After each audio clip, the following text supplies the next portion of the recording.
जय हिंद दोस्तों, आज हम आप लोगों को कराएंगे मॉडल प्रैक्टिस सेट 11 किरण पब्लिकेशन का साइंस। ठीक है, साइंस है मॉडल प्रैक्टिस सेट 11 का।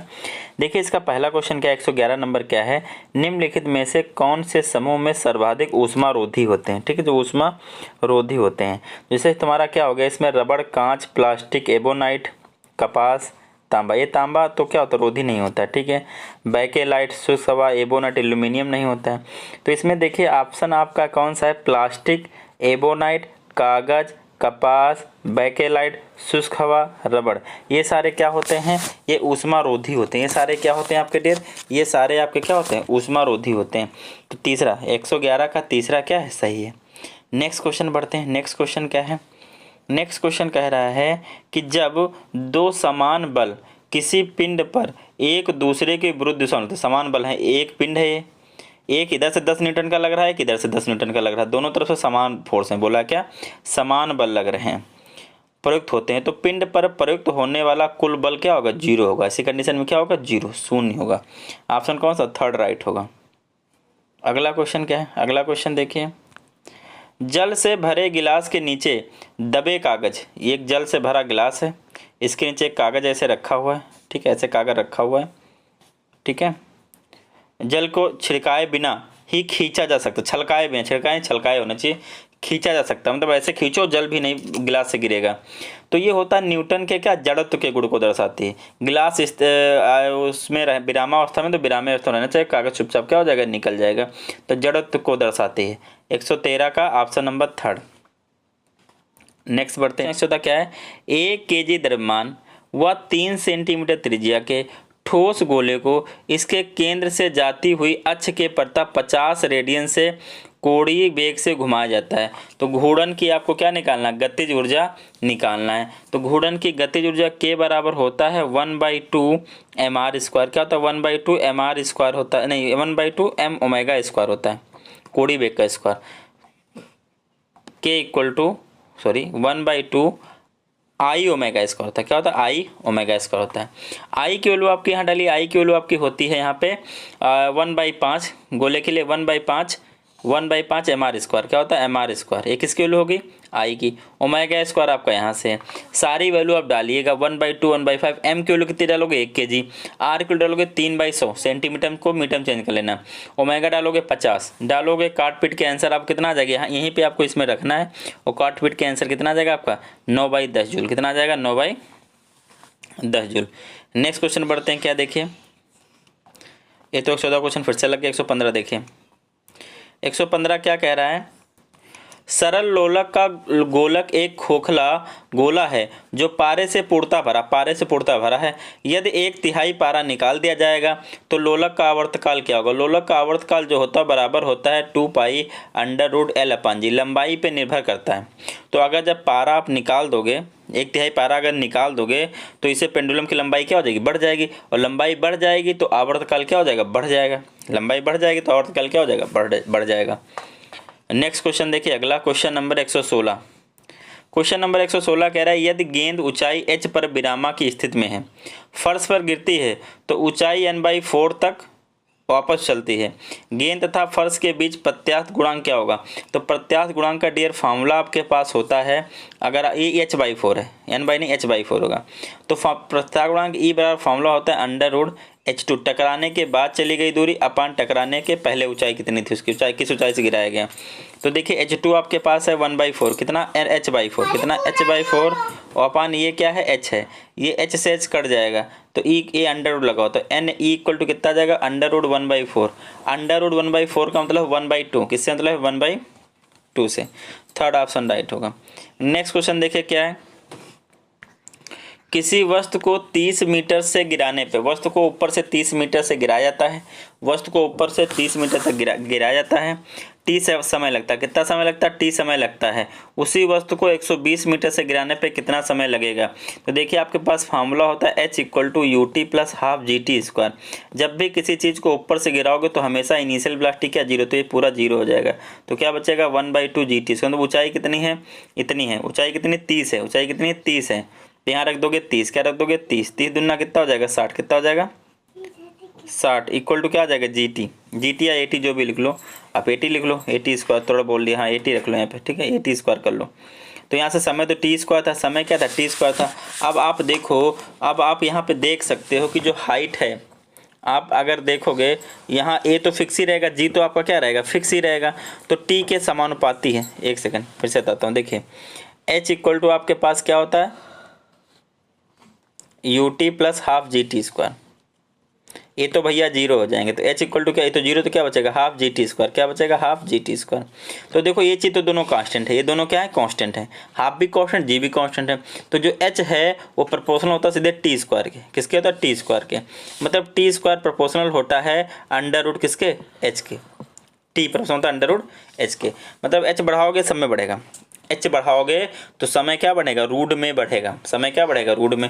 तो ऊंचाई हम 30 से कितना कर रहे हैं 120 कितना कर रहे हैं 30 से कितना कर रहे हैं 30 से कितना कर रहे हैं 4 गुना, तो समय क्या हो जाएगा √4 मतलब 2 गुना, मतलब 2t समय लगेगा।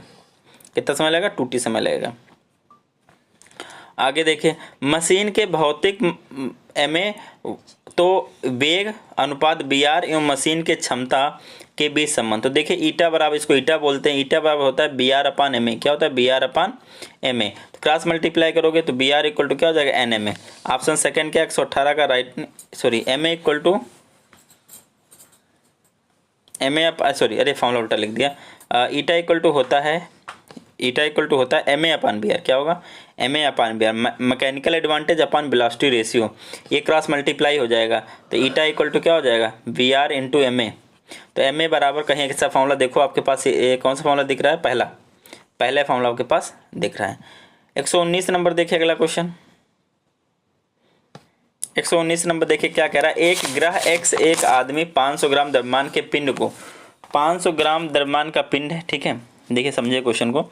एक ग्रह X पर एक आदमी 500 ग्राम द्रव्यमान को पिंड को 20 मीटर पर सेकंड की चाल से फेंकता है तथा इसके वापस नीचे आने पर 20 सेकंड बाद पिंड की लपक लेता है, मतलब पकड़ लेता है, तो पिंड का भार क्या होगा, पिंड का क्या निकालना, भार निकालना है, ठीक है। तो आपने एक फॉर्मूला पढ़ा होगा F equal to MB, MA पढ़ा है ना, तो F इक्वल टू M, ये क्या होता है वेलोसिटी अपॉन टाइम, ये फॉर्मूला आपने पढ़ा होगा। तो F इक्वल टू M की वैल्यू कितनी 500 ग्राम, 500 ग्राम को केजी में चेंज 10 की पावर क्या करोगे -3 से गुणा कर लोगे या 1000 से डिवाइड कर लोगे, इंटू V कितना 20 मीटर पर सेकंड से भेजा जाता है। टाइम कितना लेता है भाई, गया होगा आया होगा, 20 लिया 10 लिखेंगे रखेंगे, इसको सॉल्व करोगे तो फोर्स डियर आपका आ जाएगा 1 न्यूटन। कितना आ जाएगा फोर्स, कितना आ जाएगा 1 न्यूटन। हमसे क्या भार पूछा, भार क्या तरह का फोर्स होता है, भार क्या तरह का फोर्स ही होता है, तो 1 न्यूटन कितना आ जाएगा, ऑप्शन नंबर 3, कौन सा, ऑप्शन नंबर 3। नेक्स्ट देखिए क्या है, ये क्वेश्चन काफ़ी बड़ा हमको दिख रहा है। देखिए आप क्वेश्चन क्या है, क्वेश्चन कह रहा है धागे के एक सिरे पर बंधे पत्थर के टुकड़े को धागे के दूसरे सिरे को हाथ में पकड़कर वृत्ताकार घुमाया जाता है। अगर धागे की लंबाई व टुकड़े के वेग दोनों को 2 गुना कर दिया जाए तो तनाव पहले की अपेक्षा, तनाव भी क्या हो जाएगा, तनाव भी आपका 2 गुना हो जाएगा, ये फिक्स है। अगर दोनों चीज़ 2 गुना करोगे तनाव भी क्या हो जाएगा 2 गुना हो जाएगा। तनाव मतलब फोर्स, तनाव का मतलब क्या होता है फोर्स होता है, ठीक है।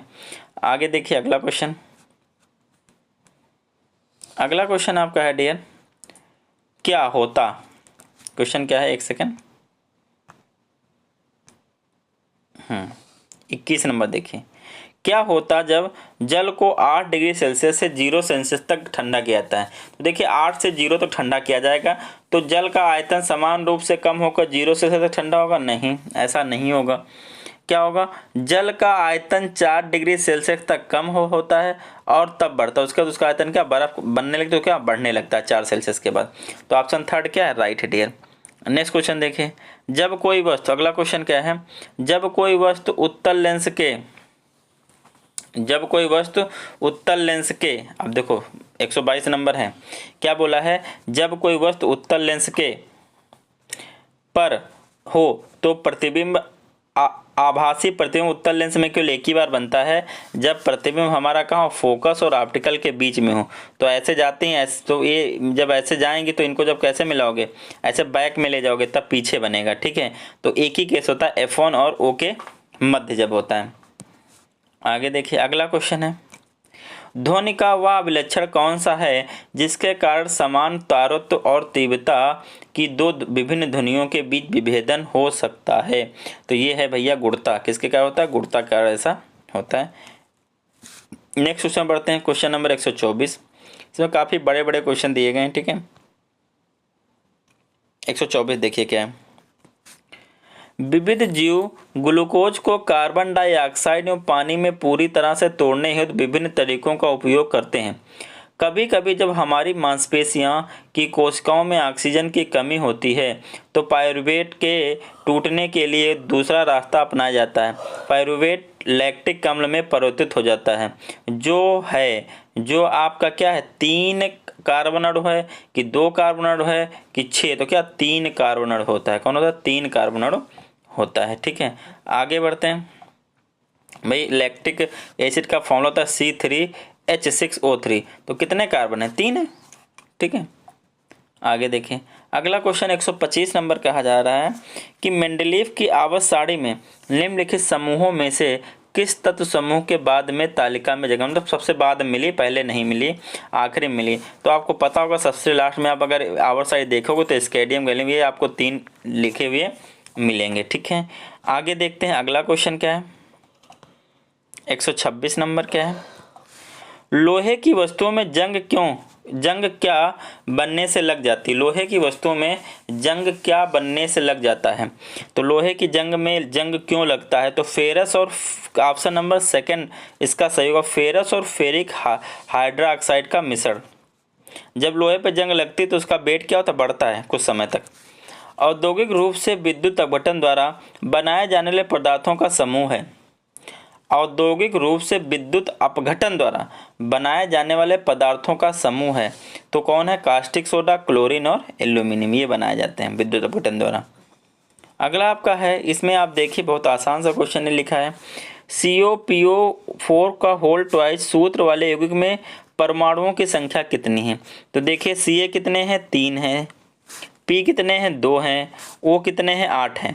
भाई देखिए 4 दूनी 8 और 2 एकम 2, गिन लीजिए 8 2 10 3 13, कितने लोग हैं? 13 लोग। ऑप्शन सेकंड क्या हो गया? राइट हो गया। 129 देखिए, धातुओं के संबंध में निम्नलिखित में से कौन सा कथन सही है? धातुओं के संबंध में कौन सा कथन सही है आपको बताना है। तो पहला देखिए, धातुओं में उनकी बाहरी कक्षा में 4 या नहीं 4 से कम इलेक्ट्रॉन होने चाहिए। धातुओं में उनकी कक्षा में 1 से या इससे अधिक, देखो 1 से अधिक तो नहीं लेकिन 4 से कम होने, 4 से कम लगाना भूल गए यहाँ पे। धातुओं में उनकी बाहरी कक्षा में 1 से 4 संयोजी इलेक्ट्रॉन होने चाहिए। हाँ यही सही है, ठीक है, 1 से 4।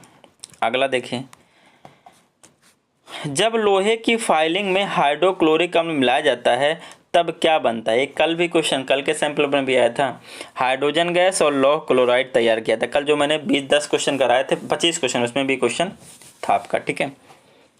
पहला वाला राइट है 130 का, 130 का पहला राइट है, ठीक है। आगे बढ़ते हैं 131 से,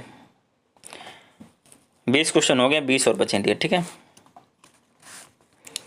क्या है? आधुनिक आवर्त सारणी में परमाणु आकार कैसे भिन्न होता है? परमाणु का आकार कैसे भिन्न होता है? पहले देखिए, आवर्त में परमाणुओं का आकार बाएं से दाएं तक बढ़ता है, बाएं से दाएं तक बढ़ता है, लेकिन समूह में ऊपर से नीचे घटता। गलत। परमाणुओं का आकार आवर्त में बाएं से दाएं कम होता जाता है, लेकिन समूह में ऊपर से नीचे बढ़ता है। यही आपका ऑप्शन क्या है? सही है। आगे बढ़ते हैं, सिलेंडर एलपीजी क्या बोला है? सिलेंडर एलपीजी एक द्रव पदार्थ के रूप में होता है, बिल्कुल सही है। सिलेंडर से निकलते हुए वह गैस बन जाता है। तो यहाँ पे तो क्या है? ये भी सही, ये भी सही। तो ए, अच्छा ये एक भौतिक परिवर्तन है, बिल्कुल सही भाई। उसको नहीं, सिलेंडर को निकलते हुए गैस बन जाती है, इसको जलाकर, हाँ तो ये भौतिक है भाई, गैस बन गई फिर उसको तुम कंप्रेस कर दो। लेकिन तथा बी रासायनिक, अगर जल गई तो दोबारा नहीं मिलेगी। तो पहला ही ऑप्शन क्या है? राइट है। आगे देखिए क्वेश्चन क्या है। अगला क्वेश्चन कह रहा है, अमोनिया क्लोराइड का घोल। देखिए अमोनिया क्लोराइड का घोल अगर लिटमस पेपर पर डालोगे तो क्या होगा? तो अमोनिया क्लोराइड जो तुम्हारा होता है वो कैसा होता है? वो होता है भैया तुम्हारा एसिडिक होता है। तो नीले लिटमस पेपर को क्या कर देगा? लाल कर देगा। पहले ऑप्शन क्या है? राइट है। NH4Cl इसका फॉर्मूला होता है। क्या होता है? NH4 Cl इसका फॉर्मूला होता है। आगे बढ़ते हैं डियर। ए को बी मतलब ए को बी से मिलाने पर घोल डालने पर उसका रंग बदल, क्या रंग बदल गया, रंग बदला, रंग बदला मतलब इसका ए और बी क्रिया किए तभी रंग बदला। सी को बी में मिलाने पे घोल में डालते हैं तो उसका रंग नहीं बदलता, मतलब रंग नहीं बदला। देखो भैया अगर यहाँ पे इसका मतलब ये है कि सी क्रिया नहीं कर रहा है, बी तो क्रिया किया लेकिन सी क्रिया नहीं कर रहा है, इसका रंग नहीं बदलता। तो ए बी सी में अभिक्रियाशीलता के बारे में क्या निष्कर्ष निकलता है, तो इसका मतलब सी क्या निष्कर्ष निकलता आप ये बताइए, मतलब अभिक्रिया सबसे ज़्यादा किसमें करने की क्षमता है आपको ये बताना है। तो देखिए सी तो बिल्कुल भी अभिक्रिया नहीं करेगा क्योंकि उसने नहीं किया। अगर बी ज़्यादा अभिक्रियाशील होता तो कुछ ना कुछ के साथ जरूर करता, तो बी तो सबसे ज़्यादा कौन, ए। तो ऑप्शन कौन आएगा, सी बी ए। कौन हो जाएगा, सी बी ए, ऑप्शन पहला। नेक्स्ट बढ़ते हैं। डबल रोटी को पकाते समय मीठी सुगंध पैदा होती है, क्यों, क्यों ऐसा होता है, मीठी सुगंध क्यों पैदा होती है। देखिए क्वेश्चन नंबर अगला 135 का है, ऑप्शन यहाँ दिए गए हैं। खमीरीकरण द्वारा श्वसन की क्रिया से नहीं, खमीरीकरण की क्रिया द्वारा ईस्ट शर्करा को अल्कोहल में परिवर्तित कर देता है, इसीलिए ब्रेड में जब आप गर्म करके खाओगे तो अल्कोहल की मात्रा, अल्कोहल के कारण क्या होती है, खुशबू आती है। ठीक है, आगे देखिए। जिम्नोस्पर्म मतलब नंगे बीज जो होता है वही इसका मतलब होगा। जिम्नोस्पर्म दो ग्रीक शब्द जिम्नो और स्पर्म से बना है, एक शब्द जिसका अर्थ है नग्न बीज, क्या होता है, नग्न बीज। 136 का ऑप्शन थर्ड, नग्न बीज। अगला देखिए 137 नंबर क्या है डियर, लिखा गया है मछली में पाया जाने वाला नियासिन एक महत्वपूर्ण पोषक तत्व है जो एक पशु उत्पाद है, यह एक रूप है, ये किसका रूप है, तो ये रूप है भैया विटामिन B3 का, किसका, विटामिन B3 का। नेक्स्ट क्वेश्चन देखिए। विभिन्न जंतुओं के अंतःकंकाल इससे बनते हैं, इसे प्रकाश संश्लेषण की मूल प्रक्रिया के माध्यम से जीवन रूपों में शामिल किया जाता है, जो कि क्लोरोफिल्म परत युक्त सभी जीवन रूपों द्वारा सूर्य के प्रकाश की उपस्थिति में किया जाता है। इस अणु का चक्र स्वयं वायुमंडल इसे या पानी में घुलकर ग्लूकोज अणुओं में बदल जाता है। अणु का नाम बताइए, तो उस अणु का आपको क्या बताना, नाम वो भैया क्या है, कार्बन है, क्या है वो, कार्बन है। अगला देखिए क्वेश्चन नंबर 139 बोला है कैडमियम प्रदूषक का संबंध है, ये जल में कैडमियम की कमी उससे क्या होता है, बढ़ोतरी से क्या होता है, इटाई रोग हो जाता है। कौन सा रोग होता है, इटाई रोग हो जाता है। क्वेश्चन नंबर 140 देखिए। गाल्जी उपकरण के कार्य के संबंध में निम्नलिखित कथनों को पढ़िए और सही विकल्प चुनना है। 140 का सही विकल्प चुनना है। आइए देखते हैं 40 का क्या है विकल्प इसके। 140 के विकल्प, 1 सेकेंड। 140 यही ऑप्शन। देखिए पहला क्या है, यह कोशिकीय प्रजनन में एक केंद्रीय भूमिका निभाता है, कोशिकीय प्रजनन में केंद्रीय भूमिका निभाता है। यह प्रक्रिया जिसके द्वारा एक एकल कोशिका विभाजित नहीं है, नहीं बिल्कुल नहीं। आगे देखिए, इसकी सतह में राइबोसोम होते हैं, नहीं। यह पुटिकाओं में उत्पादों के भंडारण, संशोधन व पैकेजिंग में मदद करता है, यही क्या है, सही ऑप्शन थर्ड। नेक्स्ट बढ़ते हैं क्वेश्चन नंबर 141 देखते हैं। कह रहा है वह हवा में सल्फर डाइऑक्साइड जैसे प्रदूषक के स्तर के प्रति बहुत संवेदनशील पाए जाते हैं। वह आमतौर पर पेड़ों की छाल पर पतली हरी सफ़ेद परत के रूप में उगते हुए पाए जाते हैं। इन्हें वायु प्रदूषक के लिए उपयोग बाइंडेक्टर माना जाता है। जीव का नाम लाइकेन है, क्या है, लाइकेन। जीव का नाम डियर क्या है, लाइकेन, ऑप्शन सेकंड। 142 नंबर देखिए डियर क्या है। 142 नंबर कह रहा है, छोटा कर लेते हैं इसको ताकि पूरा क्वेश्चन आ जाए। 142 कह रहा है मानव शरीर के भीतर जो लसिका के परिवहन में कार्य संबंधित निम्नलिखित कथनों पर पढ़िए और सही विकल्प चुनिए। मतलब लसिका के बारे में बताना है कौन सा कथन आपका सही है। तो पहला देखो, यह रक्त को हृदय से दूर नहीं, इसका हृदय रक्त से कोई लेन देन नहीं। सभी व्यक्तियों की कोशिकाओं के संपर्क में रक्त लाने के लिए इसे छोटी नहीं। यह आंत से पचा व अवशोषित वसा को ले जाता है, यूं आंतरिक व तरल पदार्थ को वायु स्थानों से वापस रक्त में प्रवाहित करता है। तो यही वाला ऑप्शन इसका क्या है, सही है। नेक्स्ट बढ़ते हैं अगला क्वेश्चन 143 नंबर। 143 नंबर देखिए क्या है डियर। भोजन के संबंध में क्या भैया, 1 सेकंड। भोजन के अंतर्ग्रहण हेतु उसका मुंह नहीं होता है, स्यूडोपोडिया बनाकर भोजन को घेर कर निगलता है। जब भोजन पूरी तरह से घेर लिया जाता है तो भोजन एक थैले के रूप में आ जाता है, जिसे खाद्य रिक्तता कहते हैं। अवशोषित अतिरिक्त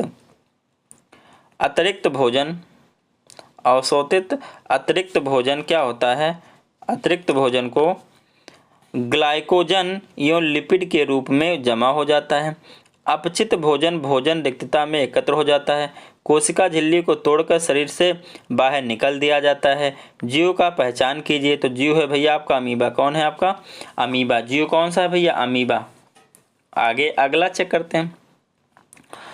पौधों को भी, एक सेकंड, पौधों को भी वृद्धि और विकास के लिए पोषक तत्वों की आवश्यकता होती है।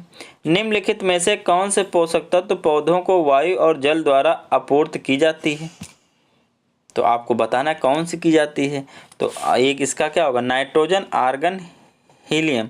नहीं, वो क्या होता है, कार्बन और ऑक्सीजन होते हैं। तो इसका ऑप्शन कौन सा होगा, 5th होगा। कौन सा होगा, ऑप्शन 5th होगा। शरीर में लगी चोट की मरम्मत के लिए किस प्रकार के सेल विभाजन का प्रयोग होता है, तो समसूत्र। कौन होते हैं, केवल समसूत्री विभाजन होता है। ठीक है, आगे देखिए 146 नंबर। बीजांड जिसमें अंड द्वार एक सिरे पर होता है जबकि निभाग और नाभिक दूसरे सिरे पर होता है, कहलाता है। तो उसको क्या कहलाते हैं, एंथ्रोटॉपस कहते हैं। क्या कहते हैं, एंथ्रोटॉपस कहते हैं। 3 क्वेश्चन और बचे हैं डियर। निम्नलिखित में से कौन सा कथन सही नहीं है, कौन सा कथन सही नहीं है आपको बताना है। मृदा अपरदन मिट्टी के कटाव के कारण मरुस्थलीकरण होता है, बिल्कुल सही है। ऊपर की मिट्टी बह जाएगी तो फसलें कहाँ होंगी अच्छे। वनोन्मूलन वनों के काटे जाने के कारण भौम जल का स्तर गिरता है, बिल्कुल सही है, इसलिए गलत है। जैव विविधता की क्षति के कारण वनोन्मूलन होता नहीं, ऐसा नहीं, इसीलिए गलत, इसीलिए क्या सही है। नेक्स्ट बढ़ते हैं, नेक्स्ट क्वेश्चन देखिए क्या है। 2 क्वेश्चन आपके और बचे। 1 सेकंड, क्वेश्चन का 47-48 क्वेश्चन नहीं आया पीडीएफ में क्या, 1 सेकंड। 147 ओ डियर, 2 क्वेश्चन जो हैं ये पीडीएफ में रह गए हैं, पीडीएफ में नहीं आए हैं। 1 second dear, 1 second, just 1 second wait. देखिए तो अगला क्वेश्चन है 148 नंबर। मानव में ए एक अंतरास्रावी ग्रंथि भी है और यह बी हार्मोन उत्पन्न करती है, जिसकी कमी से सी रोग होता है। ये ABC हैं। देखिए मानव में एक अंतःस्रावी ग्रंथि है, तो अंतःस्रावी ग्रंथि यहाँ पे क्या अग्नाशय है, ये इंसुलिन स्रावित करता है और डायबिटीज बीमारी की है। ठीक, इसके होता है, तो ऑप्शन 2 ठीक है, सही है। अगला क्वेश्चन 149 नंबर देखिए आप। कह रहा पौधों की अपनी वृद्धि विकास के लिए निम्नलिखित में से किस प्रकार के सूक्ष्म पोषक तत्व की आवश्यकता होती है, तो कौन, नाइट्रोजन। नेक्स्ट 150 क्वेश्चन, आज का लास्ट क्वेश्चन क्या है देखिए। पौधों में श्वसन के संदर्भ में कौन सा कथन सत्य है। श्वसन केवल दिन में समय होता, नहीं रात में भी होता है। श्वसन केवल रात के समय होता, नहीं दिन में भी होता है। श्वसन दिन और रात दोनों समय होता है, बिल्कुल सही, ऑप्शन 3 क्या है, राइट है। ये आपका प्रैक्टिस सेट 11 डियर हो गया। ठीक है, मिलते हैं